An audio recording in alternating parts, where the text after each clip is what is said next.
But yeah. Wait, is Patrick in here?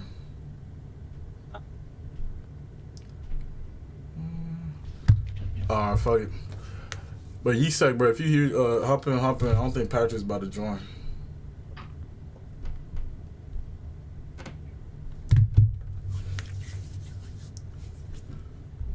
But yeah, let me know when Yisek's in the lobby, but I'm gonna start. But yeah, Saturday kickoff under the lights. I'm not gonna lie, before this game, but I gave a passionate rant. I was like, bro, we're playing Wolves, bro. I think these men should be relegated right now. Don't even let the season end to relegate these men. Because these men have 2 points. And we're in December. Bro, this is supposed to be the Premier League. The greatest league in the world. And you tell me you have 2 points in December. I'm not going to lie, bro. Going into this game, I was thinking like 4s, 5s. Maybe even 6s, bruv. But yo, that was not the case, bruv. I don't know if anyone watched the game, but if you watched the game, I sincerely apologize. Because that was the worst fucking performance I've actually ever seen in like 2 to 3 years of watching this football club. Bro, there's literally nothing to talk about. First half, bro, that shit was dead, bro. Dead. The only good thing about the game is, bro, man like Bukayo Saka, class per usual, and Declan Rice, class per usual, bruv. But yeah, going into the game, halftime, it was 0-0. And I'm like, bro, it looked like it was one of them games where, like, bro, your team is like, it was literally no intensity, no nothing. Like, it was complacent. It was like, oh, we playing Wolves at home. It was going to be like a cakewalk in it. But, bro, it was so lackluster. But thankfully, bro, Bukayo Saka once again gets us out the mud, bro. Corner, hits the post. I thought it went in Olympico, but hits off a, what's that keeper's name? John Stone something, bro. Sam Johnston. Yeah, Johnson hits off his noggin, and bro, the whole stadium and every Arsenal fan just felt relieved because we're like, what the fuck? Why did it take us like 60, 70 minutes to score on fucking Wolverhampton Wanderers? So after that, bro, I thought we were just gonna kick on, but it was still complacent after that first goal. But I'm like, oh, Wolves have had like one shot the whole game, so it's like it's probably gonna be like a 1-0 game. Maybe we sneak something at the end. But no, bro. These men actually scored a good... Bro, we conceded a fucking Wolves, bro. Like, I don't know if you saw the goal by the Nigerian lad, but it was actually a pretty good goal. Like, the guy top of the box, like, no one closed him down. I don't know if it was a shot or a cross. I have no clue. But he literally whips it in the box, and the header and the striker glides it in past Raya. I can't even blame Raya because, like, it was a point-blank header. And it goes 1-1. And I'm not going to lie, like, what I was thinking at this point, I knew we were still going to win. Because, bro, it's fucking Wolves, fam. But I'm like, bro, the fact that we had to go to the death with these men was so embarrassing, bro. And also, yeah, Saka yet again creates something. And motherfucking another own goal. 2 own goals. Wolves scored all 3 goals. And we fucking won, bro. So it's like, Bro, that's the type of game, bro. You just take the 3 points and it's on to the next, bro. I'm not going to hold you, bro. For like, that shit was treacherous. That shit was treacherous.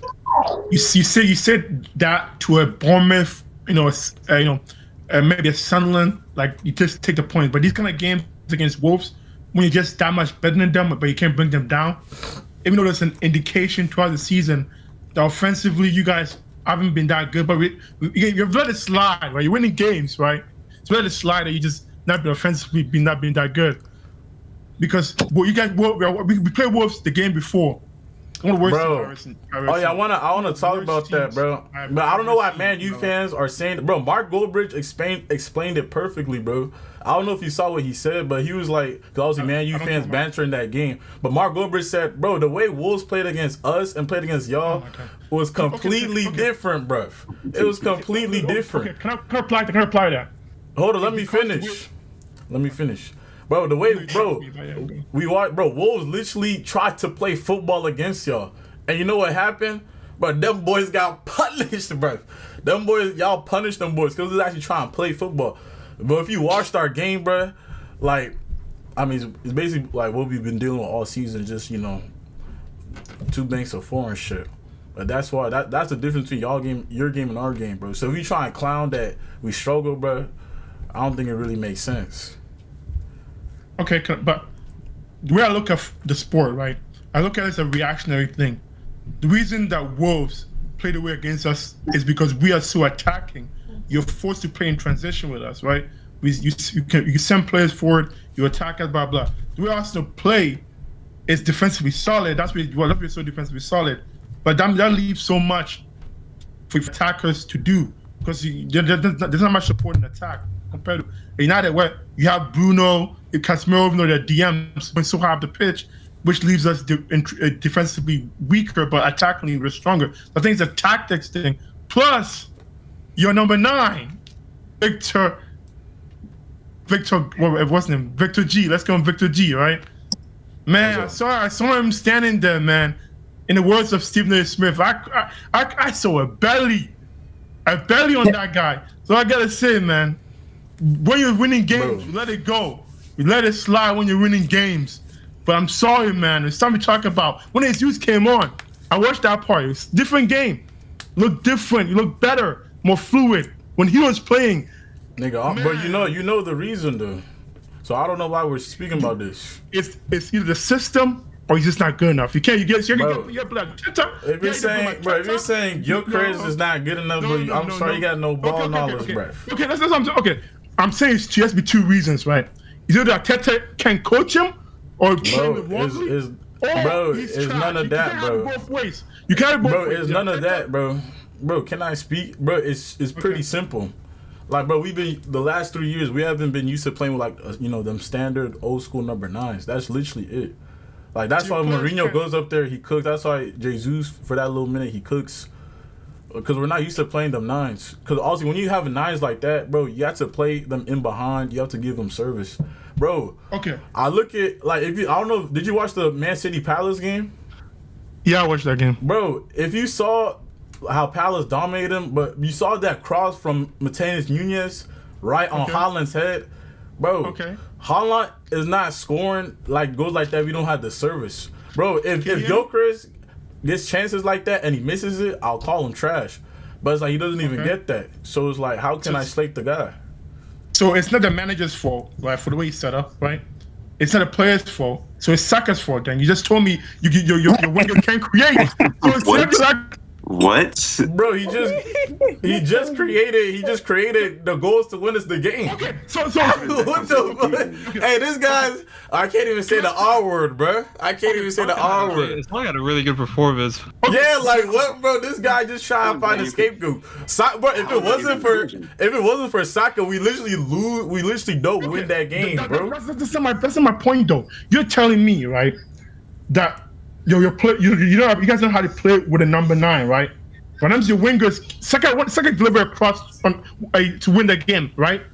Right. So he told me Saka when he was in the pace, Saka cannot deliver those crosses to him too. Just told me he's not getting delivery, you're never getting crosses. So Saka can deliver to him too. So it has to be either the winger's fault, the manager's fault for the setup, or he's just not good. He cannot be.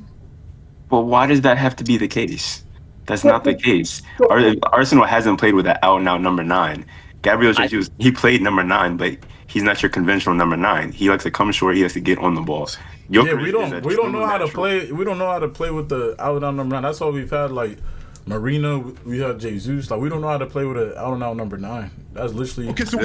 But when they're in the pitch, right, they get chances though. So someone's not creating. So he's not playing. He's not good enough to structure himself to the teams we're playing, because we're seeing that other players, Mourinho, get chances. We're seeing Jesus play better. So either he's not good enough to make himself that player for them, or they're good enough to deliver for him. Ozzy, I get what you're saying, right? You're saying either he's not good, either the system is not playing for him, or the surrounding players are not good enough to give him the stuff, right? But I think overall, like Wandana said and Jared said, there's truth in that in terms of like Arsenal's system is not fit for that kind of striker. So the system then. So the manager recruited wrong. No. Bro, what the fuck? Nigga said recruited wrong. I wouldn't say wrong, right? It's just a different profile of player. Yeah, that's right? All it is, bro. So Like the way Ozzy making it seem, it's like the end all be all, nigga. I'm so confused, nigga. He's trying to put blame on somebody. It's not. I'm saying like, bro, there's nothing can- to blame, nigga. Like what? He definitely doesn't fit the system, right? But It like, gives it's good to have another profile like up there though. Like, Yeah. it gives a different dynamic. You know, like back in the days, you would have like that fast winger and everything, and then last minute you bring on like the pure crouch, you know, the tall, like someone you can put a ball in. Like, it's a different dynamic they have. Okay. Those players, right? One of them at least can play ball, link up Jesus, whatever. Jesus, Firmino. The other one type can score you goals. So you have different type of striker, but they all do something. What is he doing? He's not getting the goals. He's not getting the link up play. So he's doing nothing for you. So he's either or the recruiter was wrong because he's not getting a striker that fit the system you're playing. Bro, It's recruiting. not even about that. You can change a system. That's literally happened. Literally, what's happening to Arsenal is what's happening to City. City, before they had Haaland, they didn't play with a natural striker. After Aguero, they didn't have that period of time. They didn't have a striker. But they had Aguero, though. They had Aguero. 18-19, Aguero was there. 18-19. So and the back goes. Not only that, this Haaland came day one. System wasn't for me. Our bad goes. I'm Haaland. Our bad goes. Yeah, but how many times do we say how badly City is playing? How don't they play that? Cares. Okay, but yeah, Who cares now, though, man? Look, listen. You're comparing a generational talent to a good player. You understand? Like, nah, you brought Haaland. You brought Haaland. I didn't bring Haaland. You brought Haaland up. I didn't bring him up. You brought him up. I didn't bring him up. I'm City gonna bring brought this and that. Like, I'm just saying, like, when City brought Haaland, we all said it's a different type of profile player for Pep Guardiola. Yes, we can all agree. But he's still bad goals, though. We can agree with that, right? And it showed because the way they played, they don't dominate the games as much as they used to when they had that false nine and everything. Right. But so good that he could do that. And plus, like Pep Guardiola, as we see this season, he's adapted a lot better. Okay. And that tiki-taka to what it is now to also suit Haaland even more. Okay, so Pep's a better manager, right? So Pep can adapt the system and still get production from a striker. So is it manager's fault then? You're telling me the Pep is the kind of adapt his system so can get the strikers to score goals. So that's the manager's fault. Listen to what you just said. He adapted the system so Haaland can score goals. So why can't that be the same case for Arsenal? They can adapt the system. It's Jokeris' first season. You're expecting him to back 30 goals in his first season. Bro, this guy, it's so funny. This guy has so much passion in this. Like we're like fourth place right now. That's why I'm chilling right now. That's what I'm saying. You can't criticize him. Like, the top of the league. I get that. You can't be both ways, right? Bro, you can't tell me the system the players are not getting chances to score goals. Okay, so there's the players for no. It's not. Bro, I think that's perfect though. Bro, our striker not even banging and we're still first, bro. That's pretty good. Yeah, he's talking. He's trying to talk. You're muted. Oh shit! I didn't even realize it was muted. I was gonna say I genuinely don't think that they bought Jokeris for the whole fact that he's gonna be their only number 9. I genuinely think they bought him because there's gonna be certain games he suits their play style, and there's gonna be certain games where Jesus does or Havertz does, because they're not gonna just sit on the bench the whole time. It's kind of like what we're doing with Ekitike and Isak, but when obviously with us, like when one person's catching form, you gotta keep him on.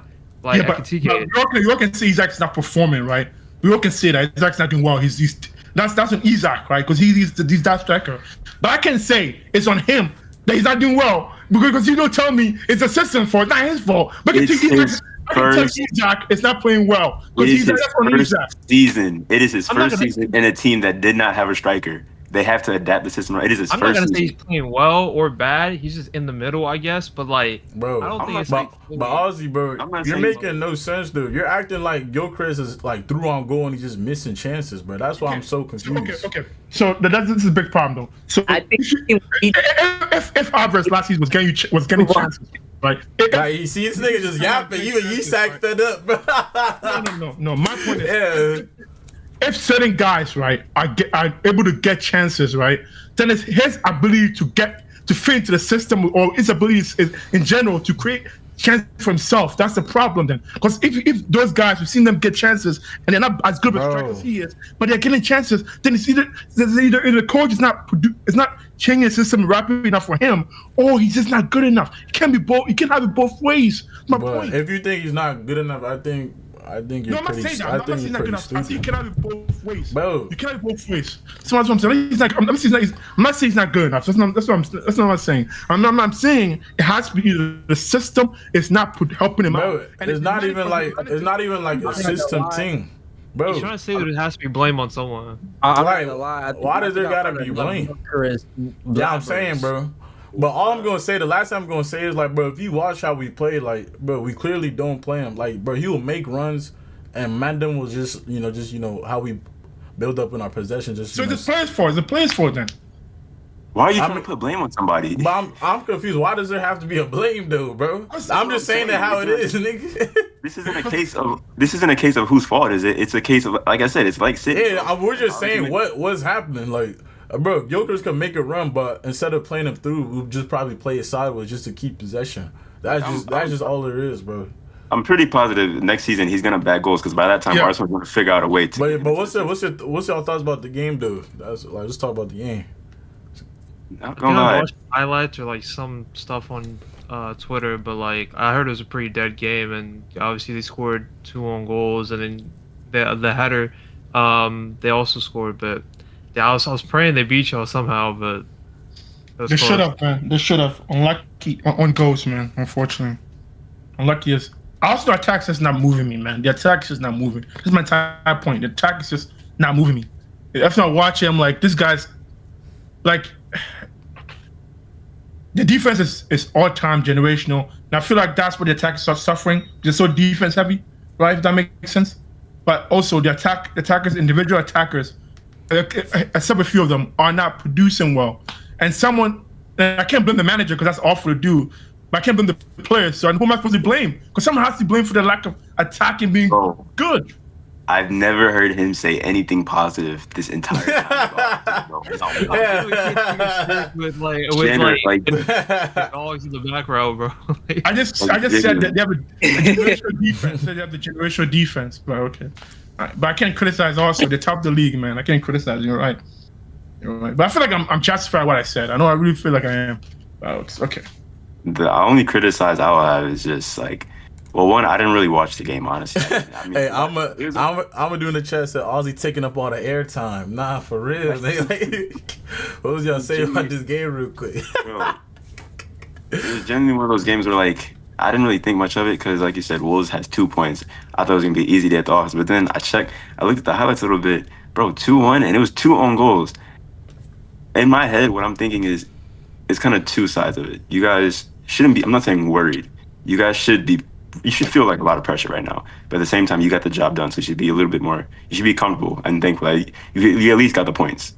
Regardless on if it was own goals or whatever, you got the points, you got the 3 points, and move on. But you should feel a little bit pressure because that's a team you should have beat comfortably. 2, you guys are 3 points ahead? I think 3 points, 2 points ahead of City or Aston Villa, I think.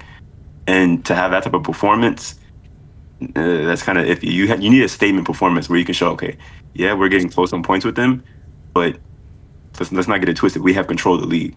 So I think that win, that's a little bit of pressure. But this next game coming up, you guys need to win with convincingly. You need to have a statement win. I mean, not even just the next game. I think this winter period is where Arsenal always kind of fumble. I remember that the dude from AFTV, he was like, happy holidays, you filthy, so, he had the shirt with the top of the table, that was around this time. So I think, as a fan, as an opposition fan, this is make a break for me in terms of oh yeah, Arsenal's gonna win the league too. I don't know, City, I don't think they can handle being in the lead. So we'll see. This winter period is gonna be OC. Yeah. And usually in the past, we've seen this is usually the past. It's usually when Arsenal, like you said, Arsenal kind of crumbles. Just patterns that we've seen, they crumble. And this is also the period of time where City turns up. Yeah, so it'll be interesting. But I don't know. This game really reminded me. I don't know if y'all remember. I think it was 2 years ago. When we played Sunderland, Southampton at the Emirates, the 3-3, bro. That's what this game reminded me of. Bro, Southampton was last place, bro, and we drew to these men, bro. So. I guess it's a little bit of growth, bro. It looks like I feel like if it was 2 seasons ago, we definitely would have fucking drew here. But I'm just glad to get the dub. But you get lucky on goal, but it's But certain man scored 4 and still ain't winning, bro. So we'll see. But yeah, on to the next game. On to the next game. Crystal Palace 0, Manchester City 3. But did anyone else watch this game? Or was it just me? I watched the highlights. For sure. I watched a decent amount. Y'all, you watch the game? You want to speak about it? I mean, I don't remember the play-by-play a long time ago, but it wasn't as easy as people would think it was, though. I mean, the end, once they get the first goal, it was wraps, but before the first goal, it's harder than people remember it to be. I think guys like, it's not even a Haaland show anymore. Even though he scored a penalty at the end, it's not a Haaland show anymore. You got Foden's finally stepping up. Foden could be remember that 2 seasons ago when they won the league and Foden was like catalyst? Yeah. You might get that again. I think Foden's in a different level now. Different level. And I feel like that's what they need him to be to win the league. Because I'm still not confident with the defense. But if the attack is this good. Hey, Cherokee too, bro. That boy had a screamer today. He had a screamer today. Cherokee and Foden, both of them. Ooh. That's scary. They're fun to watch now. They're very fun to watch. But it wasn't as easy as people would think it is. It was really to the first goal. Yeah, like the first like 2025, like City kind of rode their luck a little. Like Yermi Pino like hit the bar. Ismail Yassar, he was through on goal. He didn't score. Yeah, they definitely rode their luck a little. But after the first goal, like it was also a great goal, bro. Great cross from Mateus Nunez, but right on Haaland's head. And after that, but they was just in full control after that. I don't know, Palace. Well, Loki, they lost this game. I think they're still like 5th or 6th though. Like they're still doing pretty decent, but I feel like they're in front of us. I think they're 5th place. Yeah, but I feel of us, yeah, Loki, they're not bad. They're not bad for sure. Yeah, City. With Palace, like I think the scenario of City playing them was the same scenario as when we played them. It was like right after their Europa League game, and they don't have the squad depth to rotate with like a decent amount of quality. So I think like as you can see with Palace, as the game goes on, they fade away so much. And it's not that the players are not trying or not. It's just their fitness level is not that good, and they don't have the squad depth with the quality. I think that's why like City picked up as the game went on, and Palace was pretty good in the first half or so. So yeah, I think that's why the manager is not. He's leaving at the end of the season. So Glasner, that buddy's stepping. He's stepping. The rumors he wants United. That's a rumor. We don't need him, bro. First, Amarin. But yeah, no, man. I like Amarin better. I don't like his style of play. It's too defensive. Maybe. Yeah. Brett, did you see the game, Brett? Too defensive. Yeah, it's very, very defensive match. It reminds me of Thomas Frank in a way. No, whoa, what? That's disrespectful. People forget Thomas Frank's value when he was at Brentford. People forget how valuable he was. People before this, he went to Spurs. People forget how people were talking about Thomas Frank when he went to Spurs. Come on, guys, don't. Yeah, but too bad people now found out that he wasn't the real gaffer. His set piece coach was the real gaffer at Brentford, bro. His set piece coach was the real gaffer. He was doing all the job. That's why they gave him the job after he left, bro. The brother's never coached the main team in his life. Oh yeah, man. You get my point, though. You get my point. There's always these managers, right, that in and around like mid-table, and people gas up until they get a real job. Remember the guy at what's his name? What's the guy Matoma's team? Brian. The guy Brian. Remember his name? Serbi. Before everyone's gassing him up. I mean, he's cooking at Marseille though. But Gerald in the comments saying need Jose Bordalas at Palace. I think he's talking about the Getafe manager. The Getafe been cooking recently. But yo, you said change your camera angle. The iPhone lock. No, you said. Oh yeah, that's good. Yeah, I bet. But yeah, so City another 3 points. That man really starting to pick up steam, but his title rate's getting very, very interesting. Is this good? Yeah, it's good. It's good. Alright. But yeah, on to the next game. But honestly, but nigga, let's get into this game. The only team to lose this weekend, bruh. Hey, can y'all do this quick chant with me? Tottenham get battered everywhere they go. Tottenham get battered everywhere they go. Everywhere they go. Yo, Kev, what the bro? Man, like, if you was watching the previews, bro, because you know, Expressions is saying, like, the biggest derby for Spurs is NLD, and the next biggest derby is Nottingham Forest, because, you know, man, like Marinakis. Bro, Spurs fans been hate watching Forest this whole season because of the Gibbs White joint, just to go to their stadium and hold 3. Bro, that man was doing Olays. I've never thought I'd see a Sean Dyche team, bro, do Olays in a stadium, bro. Nah, that's Kev. What the fuck happened, bro? I'll say it once again. I mean, my analysis isn't going to change until that man is gone. So this is another Thomas Frank masterclass, is what you would like to say from him, bro. Terribly set up the team. Some heinous decisions, but also some wicked ass goals scored. So. Oh my God, that man scored some bangers, bro. Bangers. Sangare had the game of his life. I promise you, he'll never play that good ever again. I don't even think he starts for them. Callum Hudson-Odoi scored a wicked goal. I think it was a cross. Yeah, he's trying. I'm pretty sure he's trying to cross it, and it just ended up going in. Sangare scored a half volley outside the box. That joint went in, and then the first goal, which actually really disappointed me because I hate seeing individual errors, especially by like players, you know, like youth players. But Vicario's at fault for this too. But he passes the ball to Archie Gray when he's surrounded by 3 people. Albeit Archie Gray is literally calling for the ball. But he doesn't play it first time, loses it, and then, you know, they get an easy goal. Callum Hudson-Odoi taps it in.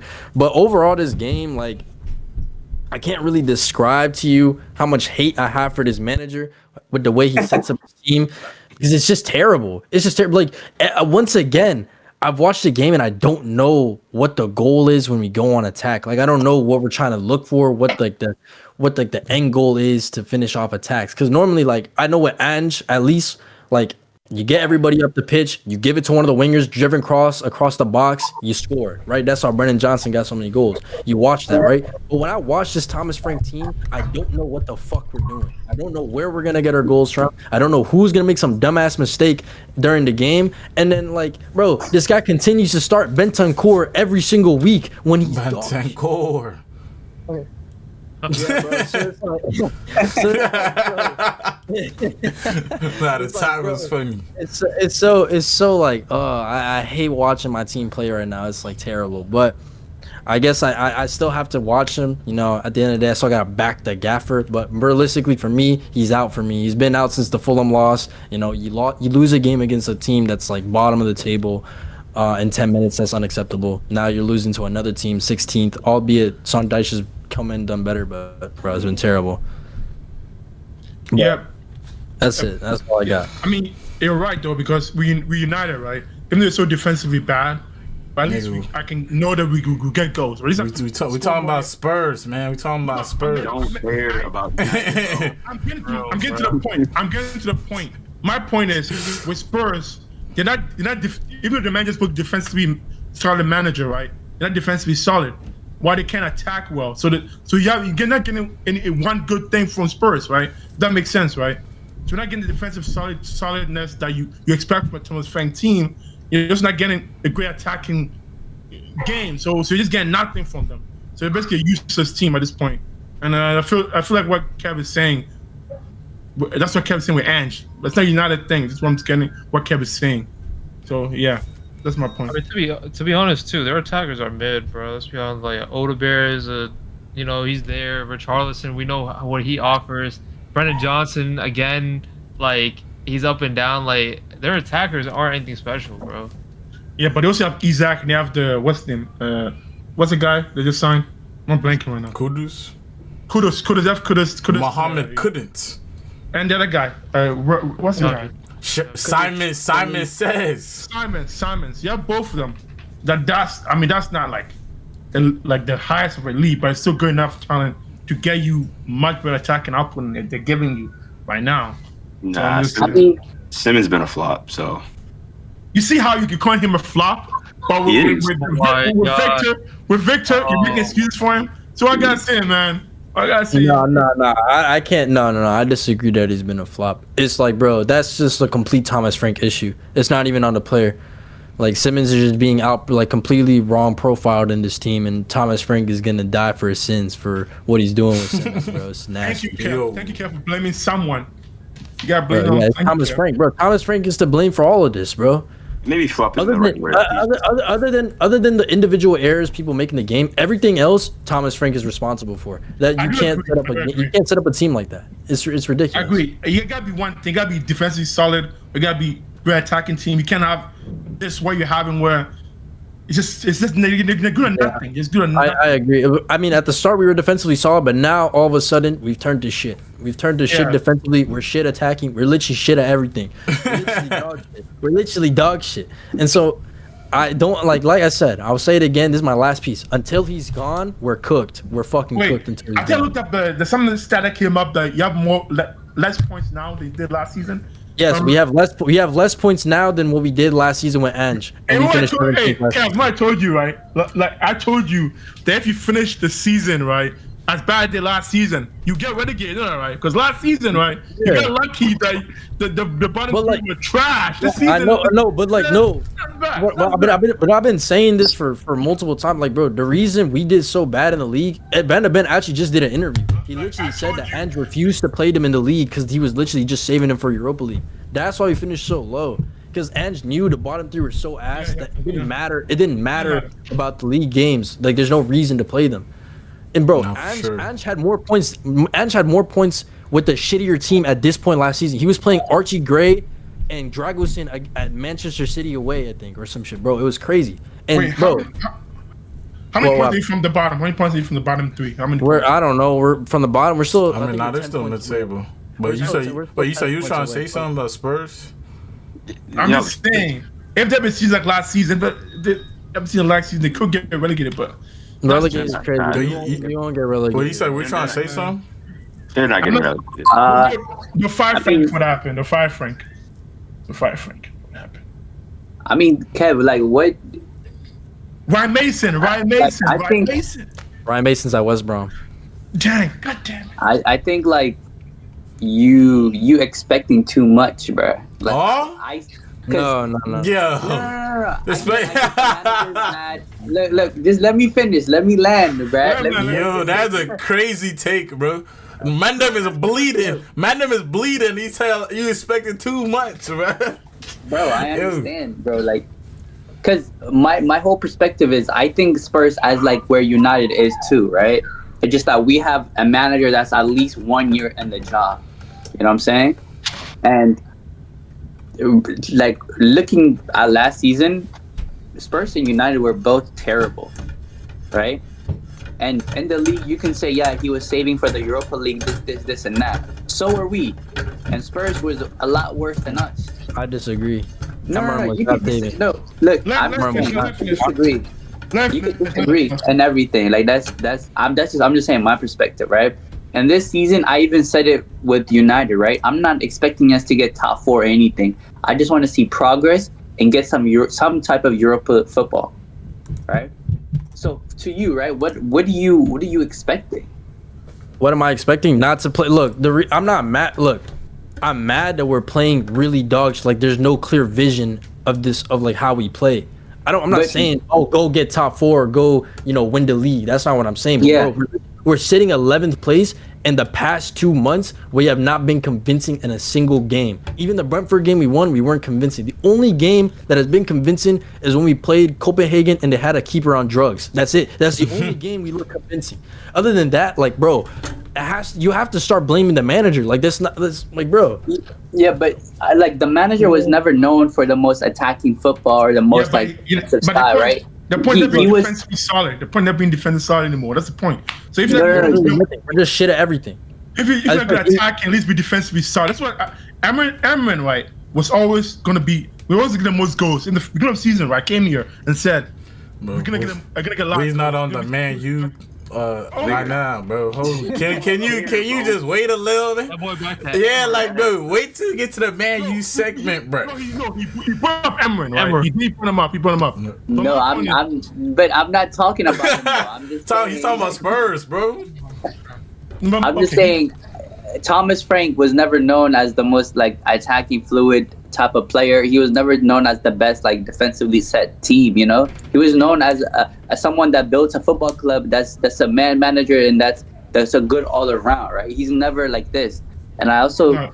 I like were you saying Frank out? I would not say nah, he should be in. I won't make that point because there is no place to make that point. But I would say like you're expecting to play like this attacking, entertaining football. That's what Spurs do. But Andy's not knowing that, and he's someone that would need time to show something. I think his biggest problem right now is that even like you guys are saying, like Thomas Frank was known for the defensive solidity. That's not even there right now. No, I'm saying he was never known as that coach. He was never known as the most attacking guy or the most defensive guy. He was most known for like building Brentford from where they were because he's the one that brought them up 2 leagues up, and kind of stabilizing everything as a good man management and everything. Like that's what he's known for. And even if you like. Even in his press conferences, he says, I know how to build football clubs and everything like that. So the Spurs have these expectations to play attacking football and compete and stuff, right? I think you guys need to simmer down and I'm not saying give him time or nothing, but a lower expectation. You finish like, 2 points or a couple points above relegation zone last season. Like, There's huge drastic. And yes, you signed Kudus and Xavi Simmons and stuff, right? Xavi Simmons is from the Bundesliga. He's gonna need time to adapt. And then Kudus, he's a great player, but for West Ham, he will have a month on and then 3 months off. You know what I'm saying? So like, guys need to pipe down and then, Okay. All right. lower the expectations. Hold on, before you. I think you missed my entire point. I'm not trying to say we're trying to play some good football attacking mentality. I know when Thomas Frank came in, I didn't think he's that type of manager. My problem is we don't even have an attack. We don't have any type of fluidity. We don't know what's gonna happen when we go up the field. That's my problem. When every gaffer has their own style. Yeah. When Amarin plays, sends it down the wing, you always looking for a cross, blah blah blah. This you overload the team, right? With fucking Arsenal, cross into the box, set pieces, ole again, bro. You got Chelsea, you abuse your wingers. Neto always driving down the wing, crossing it in. With Thomas Frank, you literally don't know what the fuck is gonna happen. That's my issue. That's my main issue right now. I don't care. Yeah. That takes time, bro. That takes time. Okay, I think it so takes time. Not like 3 or 4 months. I'll make it. Just even to get the Make it quick. Make it quick. principles down on a team, I think it's been time. It's been enough time. Yeah. Okay, 2 points though. Quick. Some managers are built to build teams. You're right. They're built to be low down the table. Some managers are built up at the table. Thomas Frank probably built for mid-table clubs. I agree, and that's why I never agreed with the signing. Oh, input changed. Yes, sir. Input change. All right, yes, thank you. Yeah. On to the next game. Mike saved us. Let's go. But yeah, bro, let's get into the next game. All right, let's go with Chelsea 2, Everton 0. The Malo Gusto show, black. Back to winning. Wait, that was y'all first win in what? Like 5 or something? 5. Malo Gusto though, bro. Talk us through the game. Man, before the game, I said that we needed to win this game, especially after our past few games, bro. We needed to win. The Atalanta game, part of me knew that these last few games were going to be rough. I had a feeling that we were going to lose that game. I didn't think we were going to win, especially since Atalanta is pretty good at home. So I knew that we weren't really comfortable with that game. So going into this game, we needed something. We needed to win. And anything less than that wouldn't have been okay. So we needed to win. Yes, we got the points. Some players had decent in games. Neto, I will say this to the day I die, bro. He has been the best player this entire season. He has been the best player. And that's without a doubt. He's been the best player attacking wise, obviously. Is that on your team? Yes, he's been the best player attacking wise. His output is amazing. So I'd say he's the best player attacking wise, all right? Besides that, he didn't play that well. I know my fellow Chelsea fans, I don't know if they're going to agree or disagree. We didn't play that well. Granted, we got the win. If you watch the game thoroughly, we did not play that well. A lot of the time, honestly, most of the time, Everton was controlling that game. If they were more clinical in front of goal, it would have been a close match and they might have won, but they weren't that clinical. And I never thought I would ever say this ever because I had so much hate for him in my heart. Robert Sanchez is actually a dog. I can't lie. This season, he has been. But apparently, he has the most. Get the flip flop, bro. Flip flop, JD. But he has the same assist. Same clean sheets as David Raya right now. Actually, Yeah, bro, he's been on it this season, and he saved our asses a lot of these games, and especially Everton, he saved us. So I gotta give him his flowers. There's also a funny stat that I want to say at the end, but like he's been really good. So him and Neto, I'd say the two best players in our team so far. Obviously Caicedo too. Caicedo hold it down, lock down instantly. But overall, this game in particular, we didn't play that well, honestly. I don't think it was convincing enough. And what I don't like is that people keep blaming this on Enzo Maresca. I really don't like that, bro. That's our issue. That's one of our main issues besides consistency. Our issue is we never give a manager time. Granted, there are some cases where the manager has been terrible. But in this case, man, give him time. People forget that one, he got us to the Conference League, won us the Conference League, and obviously the title doesn't the title doesn't matter. These titles don't matter. But that's a title that we like, and it's When in you the got the season. Conference League, that's good for you. They're a You got- bag. Shout out. Okay, who else? Who else? Noah Art. Crystal Bro. Palace, the Conference League? No, Europa League, right? Bro, No, Crystal in a Palace. season where we were doing terrible. If you look at that Okay. season and the season before that, we were doing terrible, and we still won something, even though it's like the lowest of the European trophies. Whatever, it's still a trophy nonetheless. World champions. World champions. Bro, Champions of what? I guess that's United the States? hold on. I guess that's the question I have is, did you see I think it was after the game. Did you see his like press conference, bro, where he was saying yeah. So I saw him say, he said the things that he does is for the club, which I respect. His answer was it was calculated. He said the things that he does for the club. He said that before like people will judge him. So everything that he does is for the club. People are gonna judge like, oh, we're not winning games, we're not winning comfortably, blah blah blah. So he said everything that he does for the club. So when he makes certain changes or he changes style of play against teams, is because he wants to put us in the best possible position to win. So I can't judge him for that. And honestly, like, I know a lot of people have criticism and everything, but for me personally, he's been the best manager we've had in a while, like a long time. He's been the best manager. It seems like he's finally. Granted, we still have a few ways to go, but Since when? Since when? Since when? Bro, Sorry. I'm still Sorry. talking. I'm still Yeah, talking. let him speak, bro. My bad. It's been, bro. It seems like we still have like a way to go, but it seems like he has, in a way, he's kind of figured out like how we want to play, and the way he's been setting us up, bro. Every player has found their most success. Neto, he's able to use his space, he's able to use his pace, creativity, and he's been amazing. His output's been amazing. Enzo Fernandez, he's seen a lot more on the ball. He's been a little more creative. He's more of a kind of like a holding. He's not an attacking midfielder, not really a defensive midfielder, but he's seen more on the ball, able to get outlets. Caicedo, amazing. Defensively, he has been a brick wall. He's helped us so much. Garnacho, I still don't know how to feel about him. The reason I say that is because I've seen some people say like he's been a flop, which I don't agree with at all. People say he's been a flop. The thing is with him, he produces chances, but then he'll have like games where he's off. I think the potential's there. The potential's there because you see brilliance from him a lot of times. Like this past game against Wolves, you've seen brilliance from him. But if he could have that consistency with it, I promise you he'd be one of our best wingers. He's definitely better than Gittins, I'll say. But I'm rambling on. But for this game in particular, yes, we got the 3 points, but it wasn't good enough. I don't think it wasn't convincing enough. And to get that performance, excuse the score, to get that performance coming up on Newcastle, and then I forgot who else we have after that. Aston Villa? Do we have? I forgot who else we have. I think it's Yeah, Aston Villa, yeah. Yeah. Two teams. One team is close behind us. The other team is 2 spots in front of us. 2 tough games. Arguably 2 of the best teams in the league. Arguably. They're not easy. Both games are away, by the way. So Guys, it's definitely gonna be tough for sure. yeah, to have this performance going into those 2 games, I don't know. That's kind of worrying, especially these 2 games. Essentially, everybody knows that at this point in the season, it almost defines where you're gonna end up in the season. So I don't know. Like, we got the win, but I'm just not too comfortable with the performance, honestly. I mean, to be fair, like, y'all just needed the points, honestly, but kind of fucked the Yeah, performance, yeah. bro. Y'all was not like winning games, bro. Y'all needed that 3 points big, bro. So that's really good for y'all.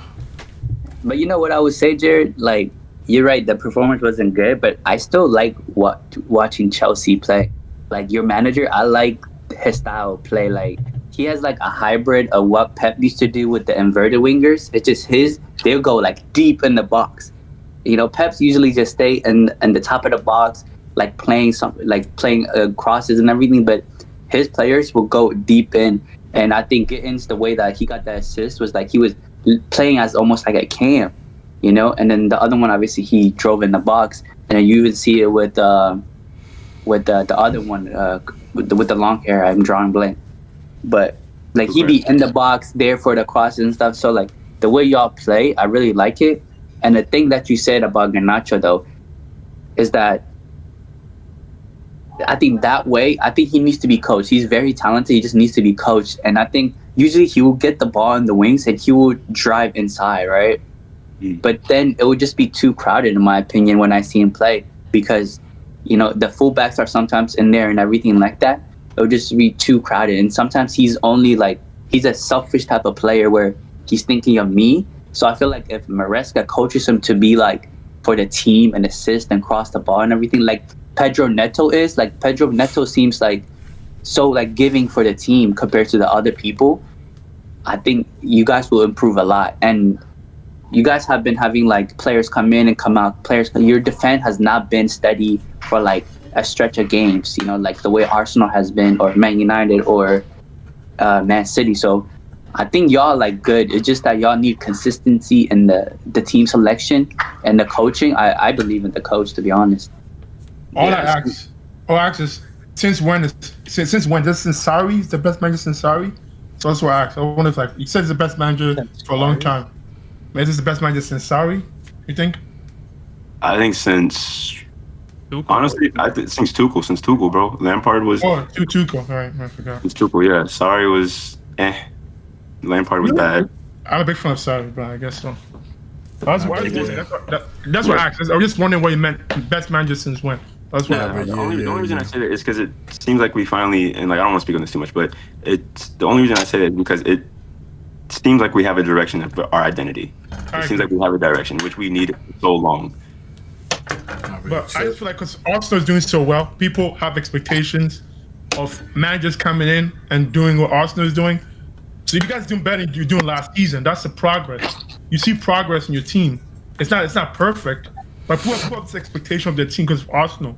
It's like Arsenal have distorted thing, if that makes sense. But Chelsea's probably the third, fourth best team in the country. But that's right where you at. So Chelsea's doing well. Just expectations higher again because of Arsenal, unfortunately. If we're seated top of the league, everyone will go, Chelsea is doing well because Arsenal's top of the league. You know, people are judging that based on that. That's what I feel. Yeah. Whatever he said. But yeah, next game, bro. Liverpool 2, Brighton 0, bruv. Okay. Before we speak on this, because I said I had a funny stat. I'm pretty sure Robert. I don't know if this is updated, but Robert Sanchez has the same amount of created chances as Florian Wirtz. That's all I'm gonna say. Man, that's how we starting the Liverpool segment. I don't know if that's updated, but that's what I saw. Hey. I mean, I just don't give a fuck about that, but like, game. All right. 2-0. I'll be honest, man. Like, it was not comfy at all, bro. If they had their shooting boots on, bro, they had their finishing boots on. Oh my god, it could have been bad. Yankuba Minte loves to terrorize against the top 6 teams, bro. I don't know what's wrong. Except for United, bro. You be having stinkers, man. To be fair, I thought Kirk did like pretty well too. I thought it was a pretty even battle. But what were you trying to say? No. Like Minte, like something's up with him when he plays top 6. Except for Man U, you're right. Yeah, he's tough, but I think he's trying too much. I think, bro, like you guys saw the goal right in the beginning. I think it was like 40 seconds in. I get DK that volley. Oh my god, man. Oh, Hugo. I don't even know what I can say about Hugo, bro. That's my striker right there, man. Bun that guy Isaac, bro. I like his celebration, but give my goodness. Yeah, most expensive signing, by the way. But look, you can keep saying that because I don't care. If we had Isaac and we didn't get another striker, I'd be pissed as hell right now because he'd be our only striker and he'd be a flop. But the fact that we did get Ekitike, Isaac can flop all you want. I don't care, bro. It's not my money. Oh my god. I don't care. I don't know if he's per se a flop. It's just that he doesn't like. I'm not being. Yeah, I wasn't being like a little flop, but like if he's struggling, like I don't really care right now. I mean, no. By the standards of like you bought him for that much money, you expect him to do well. So in that case, he has to. He's a flop. Yeah, but in that case, he's not really a flop. It's kind of like Jokeris and stuff like that. Like he's used to a different. He has to get used to a different system. So I mean, he's a flop, but he's not in a way. But it's also like I can't be too patient with him because he is a prem signing, and also, bro, the level from Ekatike to Isak when he comes on it's crazy, bro. Even this game, he came off, and obviously he got that volley in the beginning, right? Ekatike did. After that, we had a good period of we had control. I think Verse was playing pretty well. He was linking it with Ekatike. That's one big thing between Ekatike and Isak. Every time Ekatike is on the pitch, bro, you can see chemistry between him and Verts, him and Salah, him and Gakpo, whoever's playing. Isak, bro, he looks like a man by himself. I don't see any link-up play with anybody. He looks lost out there. But going on in the game, obviously we had a bit of a control. I think everybody's playing pretty well, and then out of nowhere we lost control. Brighton just started like peppering us with a couple of chances again. They probably should have had a goal in that first half. Luckily enough, we only end the half 1-0, and then the second half, bro. I think again it was a similar story. We had a good amount of possession. Surprisingly, we lead the league in possession, which I did not know. It doesn't seem like it when you watch. Yeah, that's crazy, dude. Like, it does not seem like we have that much possession, but apparently we do. Second half was similar to the first. Again, Brighton, bro. I think someone had a clear tap in at the back post, and he completely missed it. Yeah. I saw that, bro. That was pretty bad, bro. That was pretty bad. Even like besides him, they had multiple chances again, bro. They could have easily had 2-3 goals this game, and they just couldn't get it done. Mohamed Salah obviously came on in the first half. Joe Gomez got injured, which I love Joe Gomez. He was playing so well. He was allowing Kirkes to completely bomb that left flank, and then he would drop back in possession to be a back three with him, Konate, and Virgil. So him getting injured is big, man. He just can't stay healthy. But obviously Mo came on, and I thought Mo was fantastic. He didn't get I think, did he get an assist? I think he did. The corner. But dude, he could have easily had another assist to McAllister. He could have had a goal. Bro, he should have scored. Bro, he hate Chiesa, bro. Bro, Chiesa, bro. He wasn't sharp. He wasn't sharp, but like performance-wise, he was really good. He was very positive, and obviously that second goal, he puts in a lovely cross. Ekatike is unmarked at the back post, and it was a brilliant header. Besides that, like I thought the midfield was pretty well. Like Dominic Soboslai still our man of the season, player of the season. He did get injured, but I think he's fine. He continued on playing, so I think he's fine. But man, like that dude's fantastic, and I like the setup that he went with today. I hope he goes with it again. Did you see what Jamie Carragher said? He said, "Have I ever criticized Mo Salah?"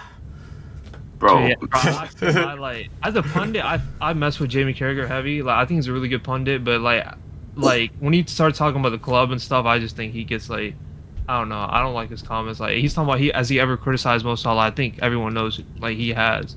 Whoa! Have I criticized Mo Salah? I saw the full thing on YouTube, and apart from his comment about he was a nobody until he came to Chelsea to Liverpool, and then the other one, the comment about the AFCON. Other than those two comments, like he kind of makes sense, because I heard last episodes when I wasn't here. I heard the podcast, and you were saying like you kind of agree with Mo, right?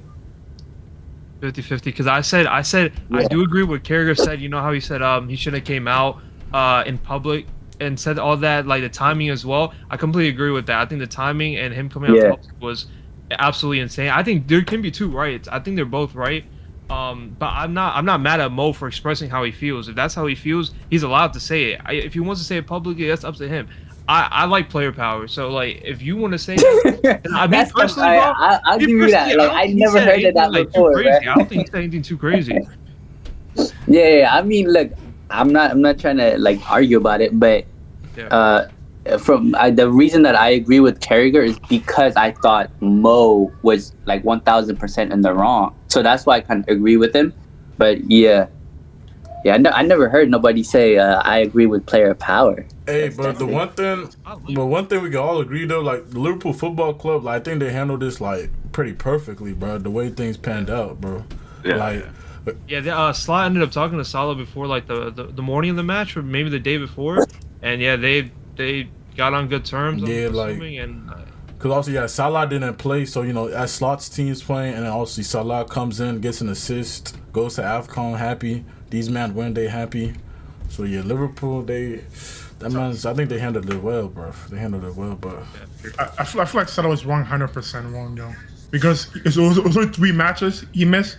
He missed like 10 matches, it was like 3 matches. I mean, it's kind of similar to, like, because he was low-key beefing Klopp at the end, too, bro? Yeah, Or something like that. Notice that his reasoning being that what he has done for the club justifying playing, meaning that no matter how bad he has been, he's justified just because what he done in the past. It's not your dad's club. I mean, come on. It's not you're justified to play based on what you've done for me lately. So I always feel.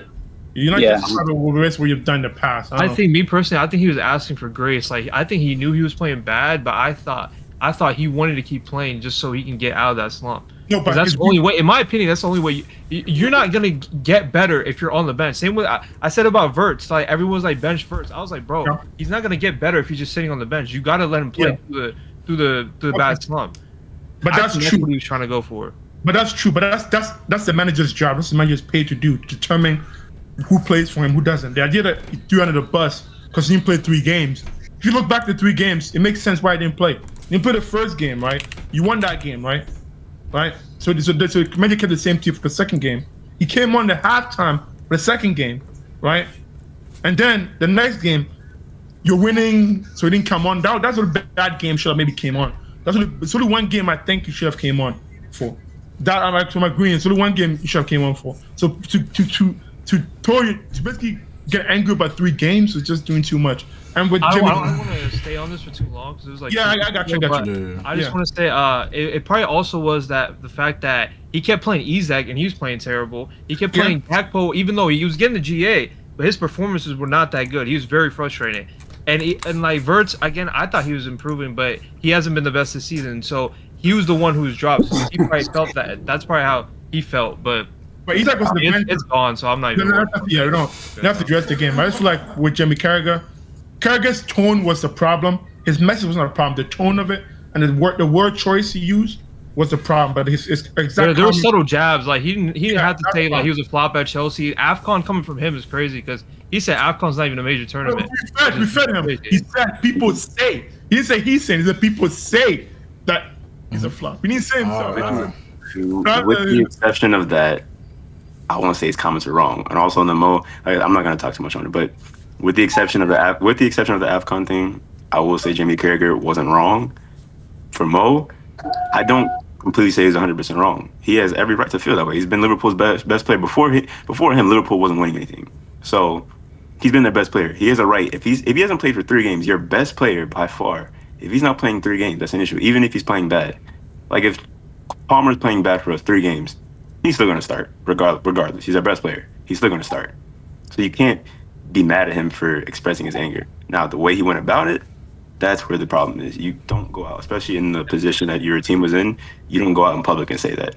You go behind closed doors, talk to the manager, talk to the players, whatever, but you don't go out in public and say that. So, yeah. But yeah, bro. On to the last game, but then we'll get into the predictions, in it. Let's skip this game. Let's skip this. Not important. Let's skip. Manchester United. Nah, we've been waiting for this. We've been waiting for this. I keep quiet then. You guys. Manchester United 4. Jason Bonamut 4 at the Theatre of Dreams, bruv. What an amazing spectacle, bruv. Man, Ozzy, bruv, you say you love entertainment. Were you not entertained? Were you not entertained, bruv? The game. Not really. I wasn't entertained by lack of control. Hey, man, because you be. I wanted to say that because you be slating, boring Arsenal, but we pick up 3. But that was entertainment, though. I think Man U is actually one of the most entertaining teams in the world this season right now. But every game y'all play, I don't know what the score, bro. The score is a random simulator, bro. I don't know what the score will be, bro. Hey, someone take us through the game, man. Bro, Yeah, I'll go. I'll take y'all through the game, bro. This is like a roller coaster, bro. That is rude. Bro, we come on jumping, bro. I've said it many times and I'll say it again. We start off games so well, like it's the final form. We start games like it's the final form of Amarant's system. It's so beautiful, it's so perfect. Like the midfield, we'll push up high, and then our center backs will come in and clatter the midfielders so they can't pass through. So they'll just like compact and pressured in their own thing. It's beautiful, and then we overload the wingers. With Cunha and them, they will be like between the center back and the full back, and then one of them have to come close in, and then the wingers will go across the ball.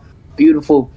And then we got the first goal, and Amad Diallo, like again, Diallo crossed it in. Cunha tried to get it in, but he didn't touch it. And then obviously Amad was right there. Like he's a wing back that's literally in the penalty box. Like that's how it is. We just overload that stuff, and it's beautiful. And we were dominating the game.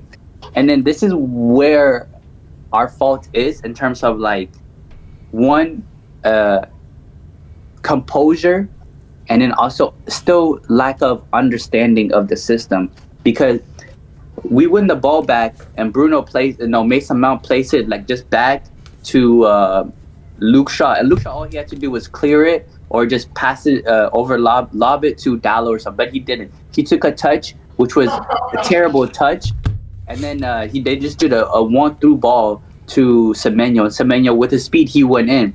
Now we're playing 3 at the back.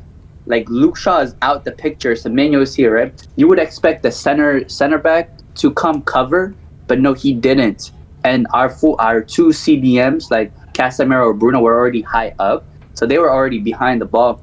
And you would expect Aiden Heaven to come and cover him, get close down to Semenyo, but he didn't. He just tracked back to the center. I think he's trying to protect the cutback, which is understandable, but I think with more understanding of the system, he would have covered it. So obviously Semenyo scores a great goal. And then we didn't. We were still in that moment of like high speed, and we were just tempering them still with the pressure.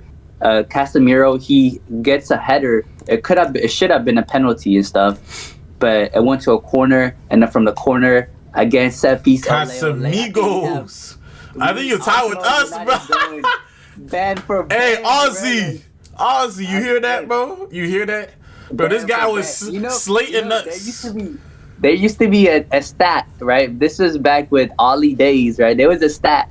It was like Man United has taken 100 corners and no goals. That was a stat that I'm so embarrassed about. But this season, we've been lethal. Casemiro and Bruno have just been fantastic.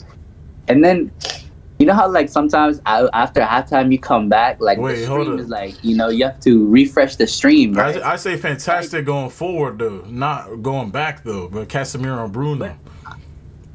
It's just a trade-off. Like, it's weird. It's yeah. I mean, you're right. I don't like disagree with that, But at this moment in time, those are the 2 best players we have for that position. But I'll get to the other point that free Kobe. Yeah, that's when I'll get to that. But we come on the second half, right? And they scored like literally just a pass straight between the 2 center backs, like because Bruno was already like ahead of the ball, right? Bro, that's disgusting, bro. I'll talk about that, bro. I hate that, bro.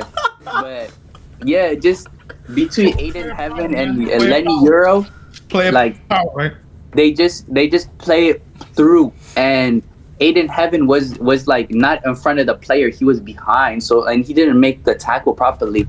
So what's that dude, the Hispanic dude, Everson or whatever it is.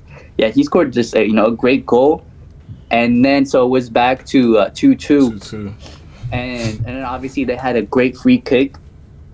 Bro. When the ball literally it was the. You think it's Lament's fault?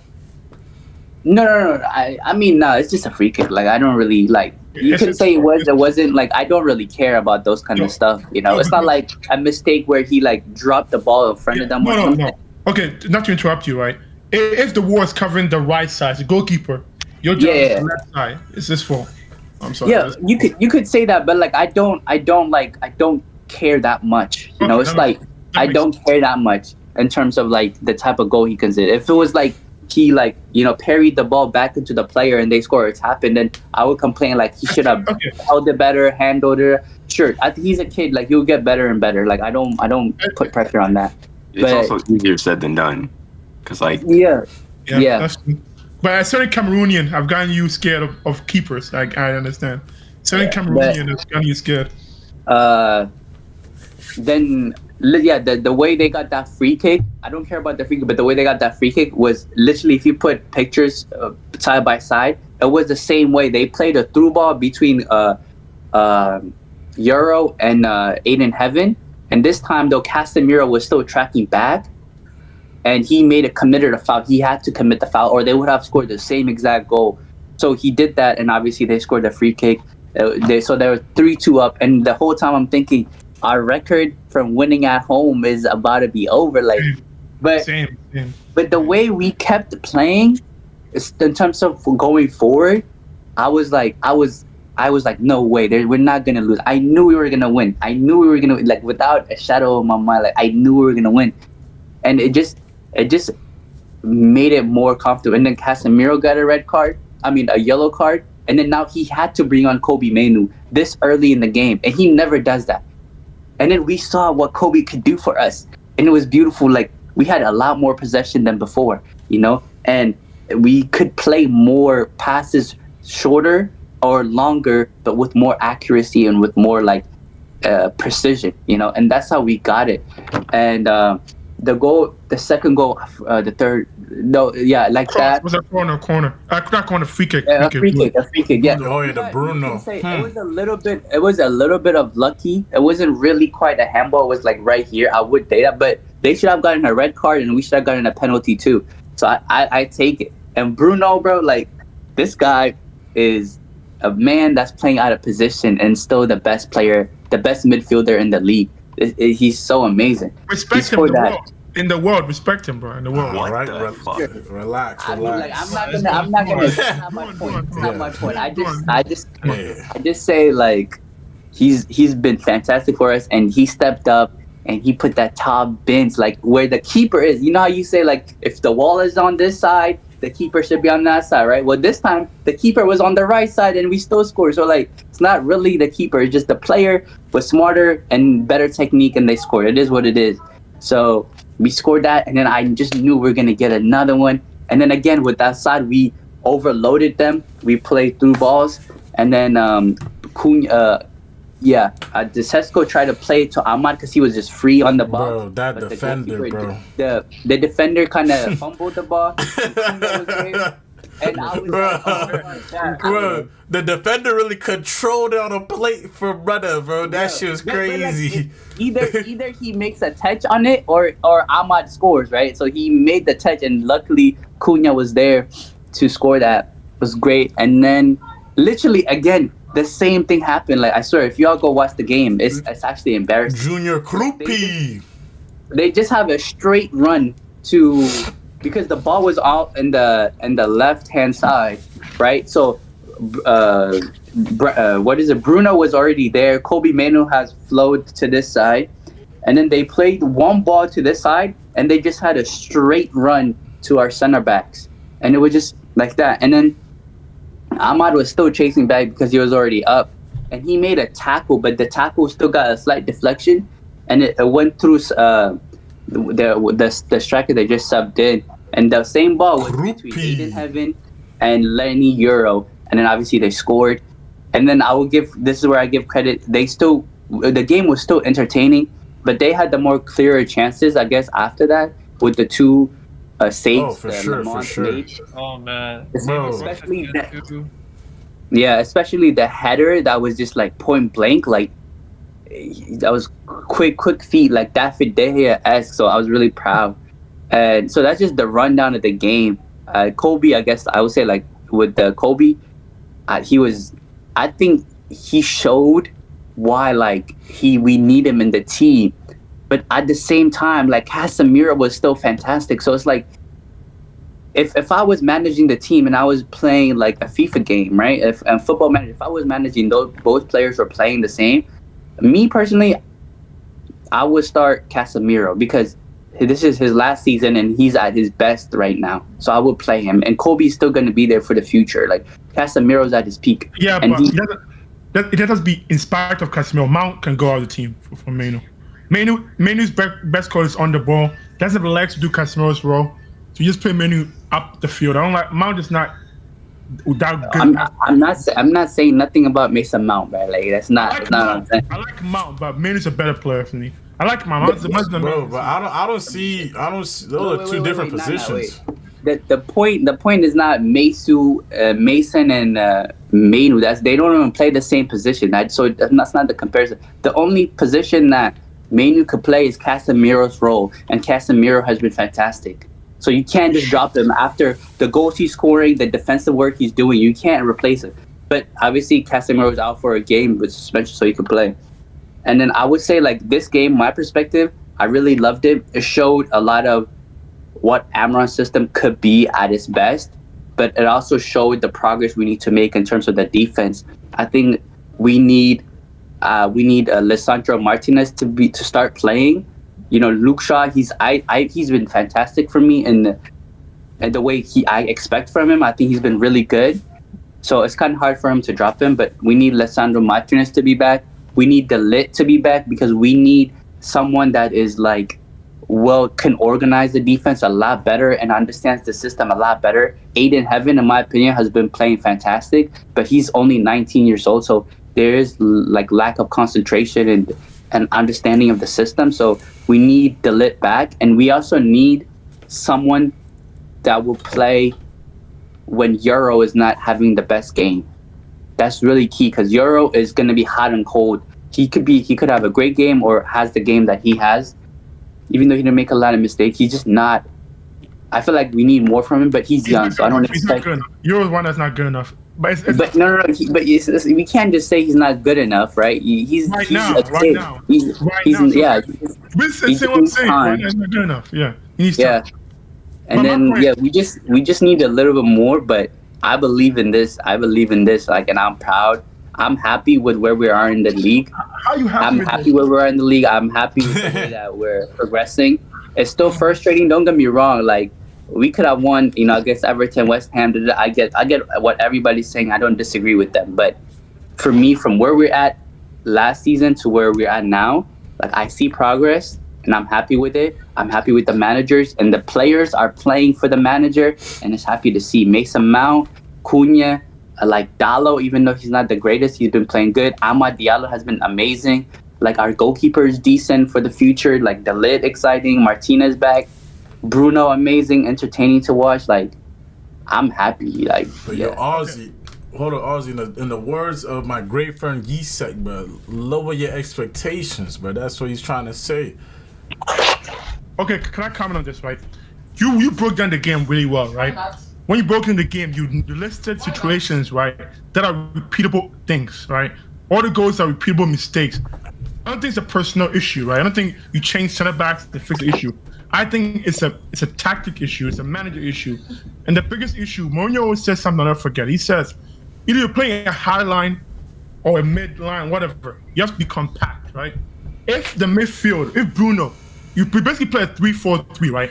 Where you have the entire midfield so far distance from the center back. It's such a big gap in the center backs and Bruno and Casemiro, right? So every time there's a ball, it's a counter attack, right? Casemiro and Bruno have to track back, go quick back to get back. So it's always behind. That's where the free kick happens, so the goal happens. It's a large gap in our midfield because we're not compact. It's a big freaking gap in the midfield. This manager doesn't want to fix it. Just because that's what it's the best. No. So I have to stop you there. It's not the manager. It's a personal issue. You think Manu's gonna sit there and do nothing, like just defend? No, that's like a job for like Baliba. You know what I'm saying? Like or Caicedo, those type of players, those type of profile. That's the players that would sit in the center and everything like that. We don't have that type of player. Or I guess we have Ugarte, but he's terrible right now.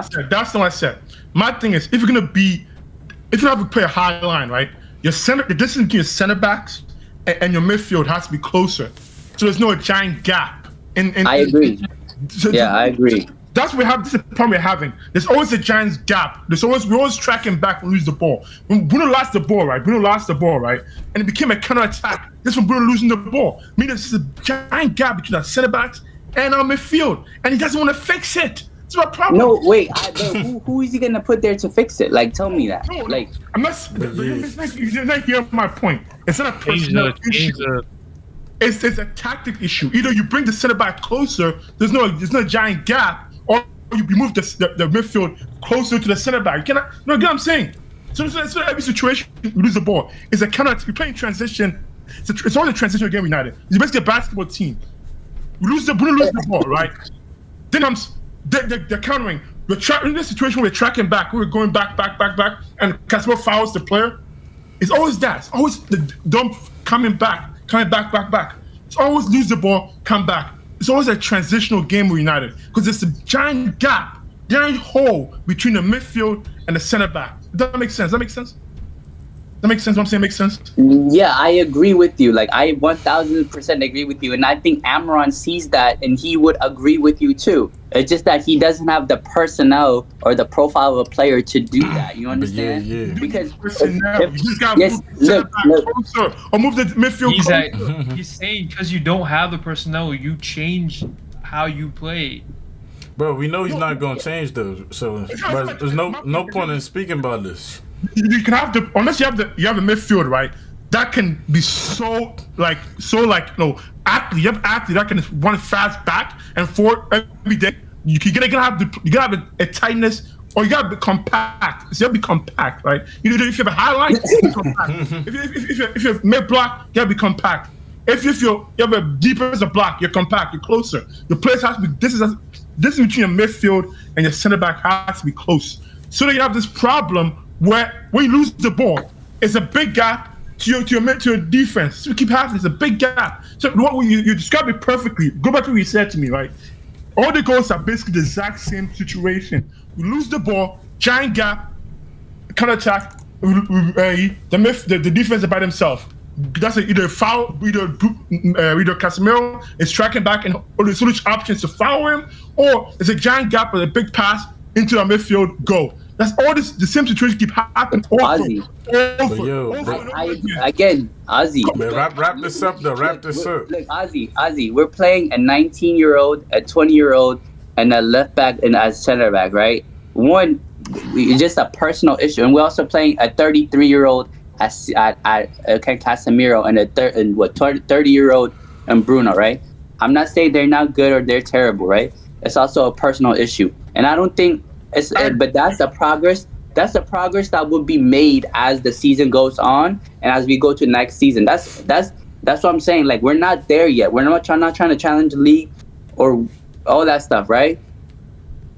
That's the progress ahead of us, in front of us, and I promise you that will be made. I promise you we'll get a center back, we'll get a defensive midfielder, and we'll get a wing back, right? Look. But if you say the two center back closer to the midfield, there's no giant gap. That's all you have to do. It's a personnel issue. It's not easy though, right? But because we also have this issue, but at the same time, right? We have the highest XG. We have one of the biggest amount of goals. We have the most touches in our position bags. We have the most chances created. We have the most progression passes, right? The cons are something to be like. It's a process. It takes time. I know it's bad. What you said is right. I agree with you. You right? said it best. But that's the progress that's ahead of us.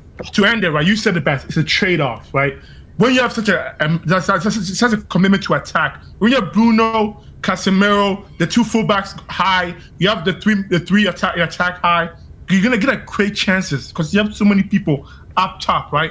But that's the trade-off of that is you leave the center backs isolated by themselves. So every situation will lose the ball. It becomes a transitional situation because the gap between the center backs and the midfield is so wide that becomes a transitional issue every time you lose the ball because there's too many commit in attack. You really bring the center backs closer so the gap in midfield is not that large, or you bring the midfield a bit deeper. Does that make sense? No, we've been saying we agree with you. What your analysis is good. It's just saying that's the progress that's ahead of us. It doesn't mean let's move on. Yeah, Kev sleeping out here, bruh. Because he Yeah. had no team. We had nothing Come to on, y'all talk gotta about. got a lot of This things to segment, work on, bro. Yeah, basically, man. Y'all got a lot of things to work on. Bro. I mean, all in all, man, you saying 6, bro. Ozzy, be happy with that shit, bro. Stop getting greedy. But yeah, bro. Finally, it's time for the predictions in it, bro. That's some spicy games this weekend. I'm not gonna lie. But we could just go in order, bro. Let's start with the Geordies, bro, hosting Chelsea. Chelsea going to St. James, bro. Jared, but how you feeling about this game? Nervous. I'm not gonna lie. I'm always nervous when we play Newcastle, particularly at away. I mean, because it's at St. James, bro. Any team that plays Newcastle at St. James, that's one of the places you don't want to go, bro. Because like that's a hard team to play. They're a hard team to play in general, but at the St. James, that's different, man. So what I will say is what we have going into it, the positive we have going into it is we essentially have our regular team back. Kukurea left back, Fofana's back from injury. We have Chalobah. Right back we have Gusto. I don't know if James will play in the midfield. I don't really know. At this point, he probably will, maybe. I don't know because Caicedo's back. So what my prediction is lineup-wise, it'll be Kukurea, Fofana, Chalobah, right back Gusto, midfield, Caicedo, Enzo. I think Reece James will start. I don't think Palmer will start. I think Reece James will start. So then that'd be the midfield. Enzo, Caicedo, and James. Out on the right, Neto. Out on the left, Garnacho. Up top, most likely João Pedro. But yeah, I'd say going into it, like I said, our performance against Everton wasn't good enough. So I can't go into this game with confidence saying that we'll win for sure. I think that we get something out of it. I don't know if it'll be a win though. Because our last game wasn't convincing enough. So I can't go in here with confidence saying we're going to win. I do know Newcastle will come out with energy. They'll come out pressing us. I already know that.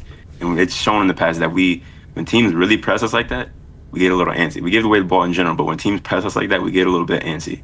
So what I think will work in our favor is if we can get them pinned back early, we can play the ball long a few times, not all the time, but if we can play the ball long a few times, pin them back, like we usually do, use our pace, use our creativity up top, it'll give us a better chance. But if we stay in our half, the longer we stay in our half, the more chances they're going to get.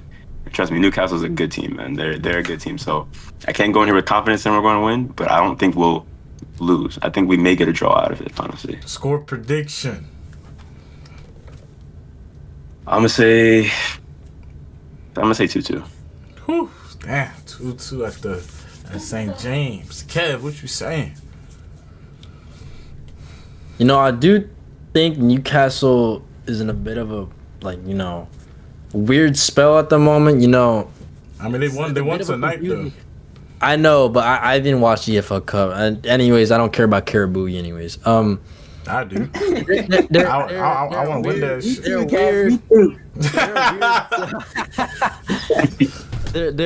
They're a weird team to predict because let's say they beat City not too long ago, right? There's like four match weeks ago or something like that. Oh. Yeah. But then they go on to draw to us, and mind you, we're pretty dog shit right now. And then they lost to Liverpool. In hindsight, they were good then, but now they're kind of shit like us. And they lost to Arsenal last minute. They look good against certain teams like Everton and them, man. So it's a hard game to predict. Usually because let's say for our game, I thought we were gonna lose to Newcastle, and we drew, and that was a bogey ground for us for quite some time now. And so I know Chelsea, that's been their bogey ground low key too for the past couple seasons. And so I'd predict them to lose, but seeing how Newcastle's been this season, I think draw is the correct prediction. But if I feel like Chelsea's more likely to win this game than to lose it, and if that's my honest prediction. But I'm gonna go with the draw. I'm gonna go with the 1-1. I'm going with the 1-1 draw. Isak. I mean, I agree with everything Kev said. Draw seems like the more logical thing, but it's at home, and I don't know what defense Chelsea's gonna put up.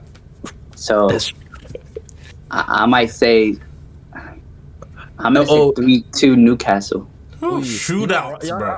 Honestly, Shootout. Fofana does not start for some reason. For some odd reason, he could start, but if Fofana doesn't start, Chelsea loses that game for sure. After the game he had against Everton, if he doesn't start, I'll be so pissed. I will be so pissed. He doesn't start. I think it's gonna be Chelsea win or Newcastle. I don't think it's gonna be a draw, bro. But I'm gonna go 3-2 Newcastle. Aussie. Chelsea is a big game riser. 3-2 Chelsea. Wait, Ooh, 3-2 win Chelsea. predict. That's a Chelsea interesting. Yeah. win. I never asked you to predict Chelsea 2-1. win, bro. Naeem. In this big game, Chelsea always find reasons to rise. Either gonna draw 2-2, or gonna That's true. 3-2 or 2-1. So your final is 3-2 Chelsea? 2-1. 2-1 Chelsea? Yeah, Chelsea always rise in big games. Naeem. I look-y think it's gonna be defensive, bro. I think someone's gonna nick it at the end, so I'm gonna go 1-0. I think I'm gonna go 1-0 to Chelsea. I think someone come with that goal at the end. I don't know, man. That's gonna be. I'm not gonna lie, bro. I know Newcastle are like, I don't know where even they're at, but I think y'all forgetting, bro. They're 12th. I mean, y'all forgetting still at the end of the day, still St. James, bro. That ground is tough, bro. That ground is tough, bro. I mean, I don't. That I ground don't know, is tough, I bro. mean, For some reason, this season is proven not to be there. They've I only, don't know, bro. they've only got one win out of the big six so far. Yeah, they lost to Liverpool, lost to Spurs. Who else? No. We drew to them, but I mean, like, bro, they shouldn't be drawing. Nah, they should have won that game. They lost to a Arsenal and then they beat City. But I'm going for me. It's not I'm going with the 2-1 Newcastle, bruh. 2-1 Newcastle. yeah, you gotta also look at our form. These are the first two games. These past two games are the first ones that we've won in like our past like what six or seven. It's like the past two games that we've You a grown man, bro. Hey, you a grown man, bro. I knew that was coming. But yeah, Hey, go on, bro.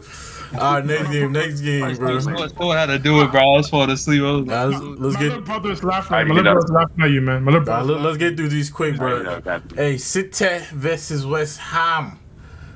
But I'm not gonna lie, West Ham, bro, these men are in the relegate, bro. I'm just gonna say 3-0, bro. On to the next, bro. What y'all saying? And them men are dead, bro.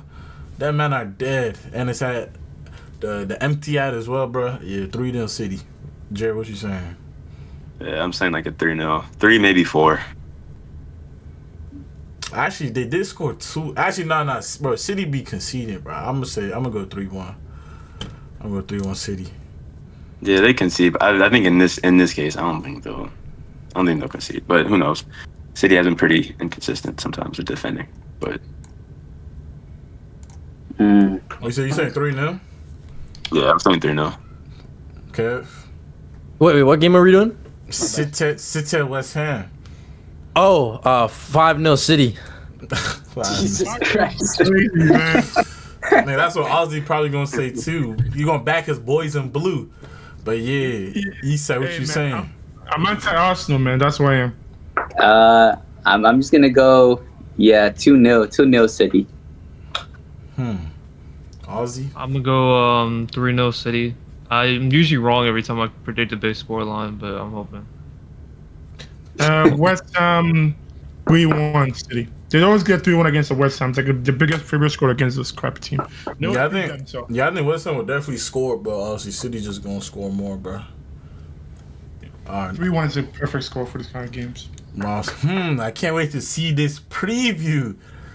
Tottenham Hotspur versus Liverpool this weekend. I'm not gonna lie, bro. For the conference league. But to be fair though, I think, bro, Liverpool been owning Spurs these last few fixtures, right? Yeah, but the game's always close though. Games are always close. Is the game Usually high scoring. It's at Tottenham Hotspur. But yo, hold up. Kev, the home team, bro. So you speak for us, man. Hey, last year, no, Ozzy said it was close, bro. Last year we got done in by these men. It was like 6-3 or something. Last year.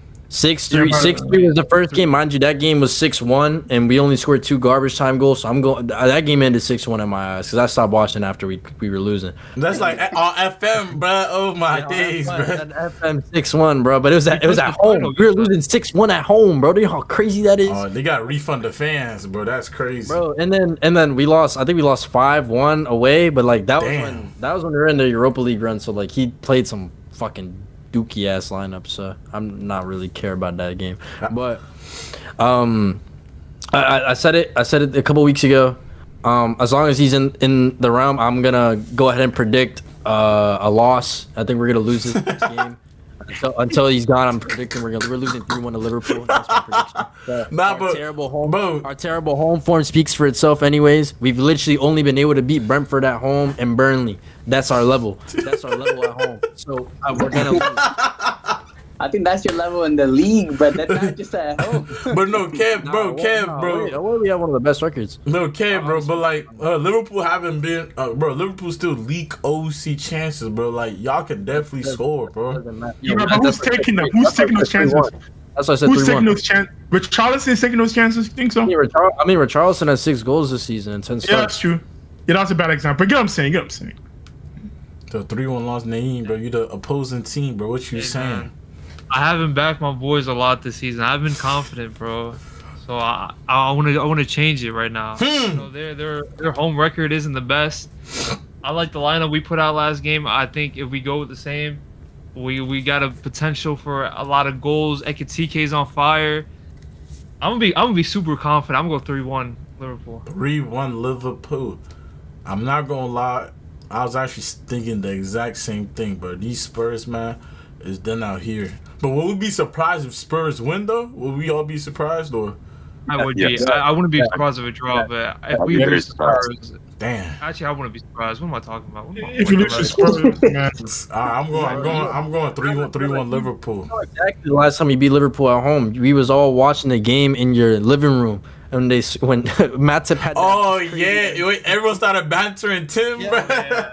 Yeah. Simon Hooper was on something. That was like I 2 remember years. Yeah, I got 3-1 Liverpool. Jared, what you saying?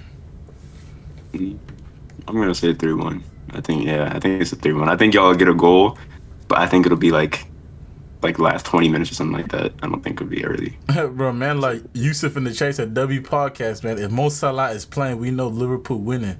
We all know why. He's not playing. He's an AFCON. Bomb emoji, bro. That's crazy, bro. I totally forgot about he's gonna be an AFCON. I totally forgot about that. Yeah, but you said, bro, prediction. Anyway, so who? Who do you think? Yeah, I'm gonna go 2-1 Liverpool. Yeah, 2-1 Wait, Liverpool. I didn't hear what he said. Who's going AFCON? He says another name. I didn't hear what he said. Bro, right. No, so he said someone else. That's all we mentioned. But he's trying to troll, bro. Just say your prediction. No, I'm not trying. I heard 2 names. My bad. No, Salah. Bro, it's Mo Salah. But yeah, what's your prediction, bro? Me? Oh, someone else? You last one. You're the last one. It's one of my favorite fixtures in Premier League history. Not gonna lie. The Wanyama goal. Thinking about that. Oh, bro, that undercuts, bro. I know exactly. My what God. Thundercut, for real. That's my favorite Spurs goal. That's my favorite Spurs goal. Remember when Salah scored that goal? After that, the Salah goal after that dribble thing, and then With the Harry Kane missed the penalty, bro. Oh my God, bro. This game, right? Spurs. Remember that game, right? When Spurs should have scored like 10 goals. It's when what's the name? What's the guy's name? The question was, what's your prediction? That's what I'm saying. Why y'all up on that Ozzy today? What are you saying, bro? I get reminiscing the good times. But what's your prediction, bro? We didn't ask for what's the best memory. No, my bad. Hey. That's most 3-1 Liverpool winner. Yeah, but this game's always like Spurs is a boogie team. Spurs should win some games, but they always lose against them. So weird to me. This game, Spurs sometimes should once have these games against Liverpool. I'm just thinking of the game in my head. I don't remember, but it doesn't matter anymore. I don't remember the game. If I remember, I'll bring it up. Are you talking about the 4-1 at Wembley? Oh, it was Wembley, but it was what's his name? The guy, the mental health guy, what's his name? Dele Alli? Dele Alli only came back to the lineup. Oh my God! Hey, move! Hey, are we moving on? We're moving on, bro. Blood said mental health. Yeah. We're moving on. So I think the consensus for the panels are unanimous in Liverpool, big depth. But yeah, on to the next game, bro. Oh, can I say one more thing? Oh shit! Oh, what were you saying? One more thing. So, this is another prediction I got. So we're gonna lose the Liverpool game, and we're playing Crystal Palace away. And then once we lose the Crystal Palace away, save that for next set, bro. Save it for next set, bro. Save it for next episode, man. Yo. But yeah, bro. Next game, but the Gunners go to the Hell Dick and Sun Stadium, bruh, up north, You bruh. can't say the rest, fam. The Hell Dick and Sun, fam. The Evertonians. Bro, low-key, I'm pretty excited for this game. I'm actually excited for the next 6 games, actually. Because the next 6 games, funny or not, like last season, we won none of the 6 games last season. We drew 5 of them and lost 1. That was to Bournemouth. So these next 6 fixtures, bro, basically determine, are we the same from fucking last year? Or are we going to win these games and actually look different this year? But yeah, Everton, bro, I don't know. Their form has been like up and down. Like they beat United, they lost to Chelsea. Like you honestly don't know what Everton like is going to bring. I remember United. What? I mean, what did they not beat you? Like what? They beat you with 10 men. Yeah, like because even Spurs went to that ground and put 3 past them, and like, bro, Everton, you actually don't know like what you're gonna get from them. But I'm glad like we was actually supposed to play today, but also our game got rescheduled because our fixture congestion. So it gives us this whole week to prep. But we definitely needed it after that dumbass Wolves game. But I'm going with back to the clean sheets. But I'm going with the 2-0 win. But JD, what you saying? Yeah, kind of like you said, Everton, they've been up and down. What I will say is compared to last season, they're way, way, way better. So, Oh, for sure. Last season it was almost relegated, bro. yeah, bro. Like, Sure. they're way, way better. So if this was last season, I would say y'all comfortably like 3+ goals. But I will say, like you said, you don't know what to get from them. So I think this is a big one of games where they could turn up. I do think y'all still win pretty comfortably. So I'm probably gonna say like 3-1. 3-1. Okay. Yeah, I'm say 3-1. Yeah, that's- Like you said, yeah, Everton is a very like wishy-washy team, right? So, let me just run down the season for them, right? So I'm pretty sure. Hold on, let me go through and look at this real quick before I make some. He's false- like, what's the question, bro? No, Hey, no, what was he no, about to say? I want to give my. I wanna give Hispanic Aussie, bro. The Hispanic All right. Aussie. Bro, I can't give a point. I barely spoke on podcast. Hey, He speak. I'm giving my. I'm just trolling. Go ahead. We trolling Right. you, bro. Everton, they drew to West Ham, then beat an unbeaten Crystal Palace. Right? They were 20 games unbeaten when they beat them. But then they go to lose to us 3-0. That makes no sense. This team is unpredictable. So my prediction is nothing. I can't predict this team, bro. I'm sorry. I'm not. what?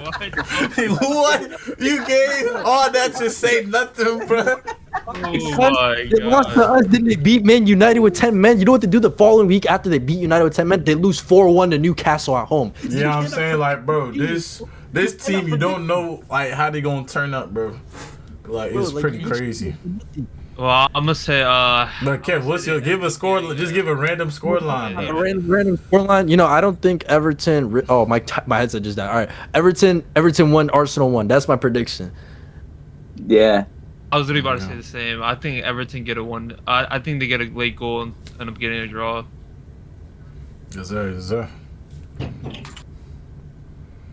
I'm gonna actually like what Kev said is 100% right, but I feel like this is where Arsenal kind of calm everything down. I think 2-0, easy win. Who's scoring? Who's scoring? Yeah, man. Sorry. I don't know who's gonna Yeah, score. I just think Arsenal's gonna win 2-0. Depends who starts. I'm praying so bad, man. 1-1. Last minute goal, Everton. That's what I need. But when you gotta start praying, it's peak out here, bro. It's peak. Niggas on his knees, bro. Almost worked last game, man. Almost worked. Hey, pray. Almost. Hey, pray harder, man. Pray harder, Nate. And lucky back cross from Saka, man. Lucky. So I said, you cannot get lucky again this game, man. Nah, we could keep getting lucky, bro. But yeah, bro, on to the last game, bro. At Villa Park, bro. Aston Villa takes on Manchester United. I'm not gonna lie though. I'll let you do the preview, but I just want to say, bro, this is the type of game, for some reason, I feel like Man U's just gonna win, bro. Like, these men will lose to Everton tie West Ham, but then we'll beat third place Villa, bro. But yeah, go on, bro. Preview.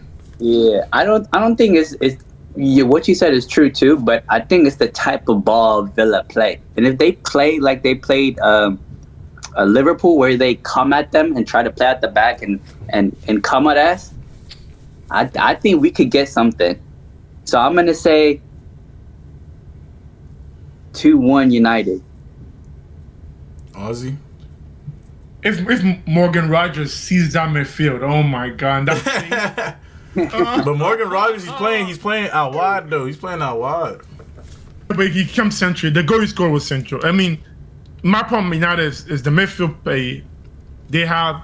So, but I'm also back United. I think if we keep the turnovers from Bruno to a minimum, and we play this game, the basketball sense, I think we just have to score them. You also gonna get your wish, bro. Kobe Mainoo's gonna play. Casemiro's not eligible to play. That's not good. Manu has no legs. That's the problem. Manu's amazing on the ball. You keep the ball, but his legs is so he has no legs. That's no leg. He can't track back that well. That's a bigger problem. I'm much more scared about Manu playing in the midfield too. If he played in the mount position, I'll be happy. Off the pitch. Wait, so who do you want to play? Says who you want to play with Bruno? I'm not gonna say his name. You gonna say Ugarte? He's probably gonna play Ugarte. But I'm not gonna say his name. Ugarte makes more sense. Because we just need legs and athletes to go up down the pitch. It's a big gap in midfield. Menus is just not the guy to do that. But where's your prediction at, bro? Where's your prediction, bro? Not waste your time. Is that I was back United 3-2 United. More than back United. But yeah, man, like X Nahid in the chat says mental health guy. That's crazy. If she's ghost in the chat, he says go pray, man, you win a game. We won 2 games ago. Okay. She said 2 games Hey, this is Sixth place. We're doing fine. But that just shows you how close this like from I think from 4th to 11th or is, bro. Like, bro, man, you ain't win a game in 2 games and they still sitting 6, bro. That shit is tight, bro. But yeah, I'm going with we're like 2 points from Chelsea, right? Yeah, but you got 1 point from Liverpool, right? So it's not like. But I'm low key going with I'm going with another basketball game, but I'm going with Man United 3, Aston Villa 2, bruv. There's gonna be another basketball game, but I'm gonna get my popcorn ready. A United win. Yeah, He wants Aston Villa. He wants Aston Villa to get off their tail. That's not even that. Not even that. It's because, bro, Man U's the type of team to, bro. They'll like I said, bro, lost to Everton, draw to West Ham, bro. And when they play the bigger teams, for some reason they do turn up sometimes, bro. So I could definitely see them winning.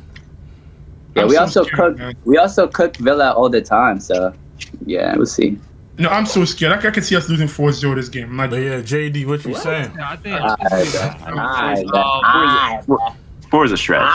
Bruh. We're not gonna do that. That midfield, I'm telling you, there's a huge gap. I mean, bro, y'all attack, y'all. Even if you concede 4, y'all still gonna score 2, bro. The way y'all play.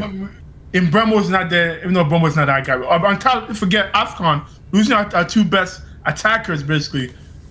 And I'm mad and Bremo leaving, so. Oh, you right. Hold on. I was about to say something. I was about to say, okay, hold on. I forgot. Yeah. Hold on. Okay. I changed it. That changes everything. I mean, I'm sure Villa are losing players too. I don't know who, but they still got Roger. I'm gonna do. My name's Andre, mate. Yeah, but they got what's the name? They have enough midfielders. Everybody, what's the guy's name? Really bad with names. Oh, Konza. Isn't it Konza? Is he French or is he? No, he's English. He's English. He's English. He's English. Oh, that's a French. I'm wrong guy. Wrong. Okay, I don't think Villa's losing much players, bro. Yeah. So I'm gonna go 2-1 Villa. I think they'll be able to get it done. The Villains. I just want to win this game badly, man. JD, prediction? I'm saying I don't think y'all get battered, honestly, but I'm saying 2-0. 2-0 Villa. Okay, that's respectable. Respectable. Kev's son. I don't know. I don't know about 2-0. I think Man U definitely score. Be respectful though. I don't think Man U's gonna win because Villa is just in way too good a form. They're literally the only team that have won their last 5 games out of anybody. And then like there'll be times where like it's a bit dodgy. Like are they gonna lose? And then like the Brighton game, for example, like they were losing. I think they were losing 2 or 3, something. I don't know. But then they came back and won the game. They beat Arsenal at home, so I'm going to expect them to beat Man United at home because Arsenal is obviously like Arsenal is really good, stable, and they were able to beat them even with like Arsenal. A bunch of their players actually played. I don't think like there's that much big injuries, other than like the center backs, obviously. So I think Man U's still gonna put up a fight, but I'm going with Aston Villa 3, Man U 2.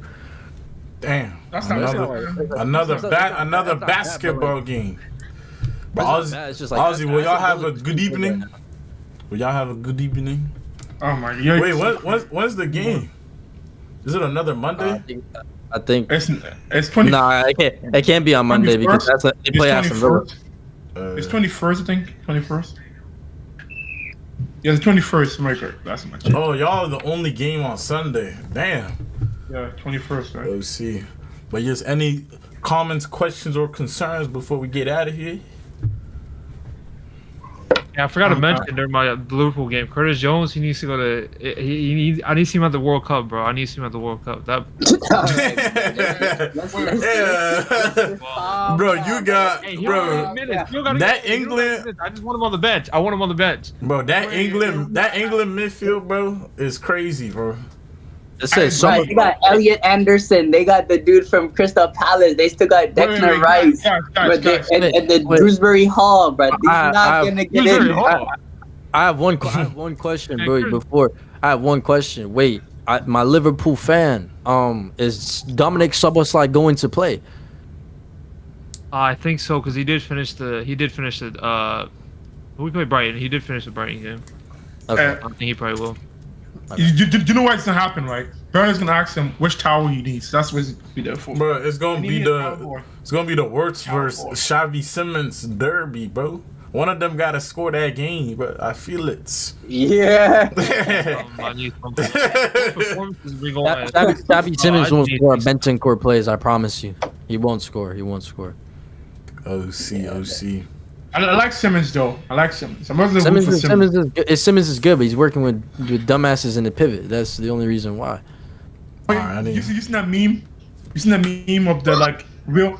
What's that meme? I forget about that. The Hey Man meme on Spurs Twitter. Nah, I haven't seen it. Well, yeah, any last minute words, bruv? Thomas Frank out. Yeah. Come on, United. Thank y'all for tuning in, bro. Episode 18 of the DSM podcast, hosted by yours truly, bro. We see y'all next Wednesday with the roundup and then the preview for the next week, man. Stay safe. All right, bro. See ya. So, Bye. I gotta go to the gym. Bliss. Jim. Hey, what you about to hit, Ozzy? I just need to do cardio.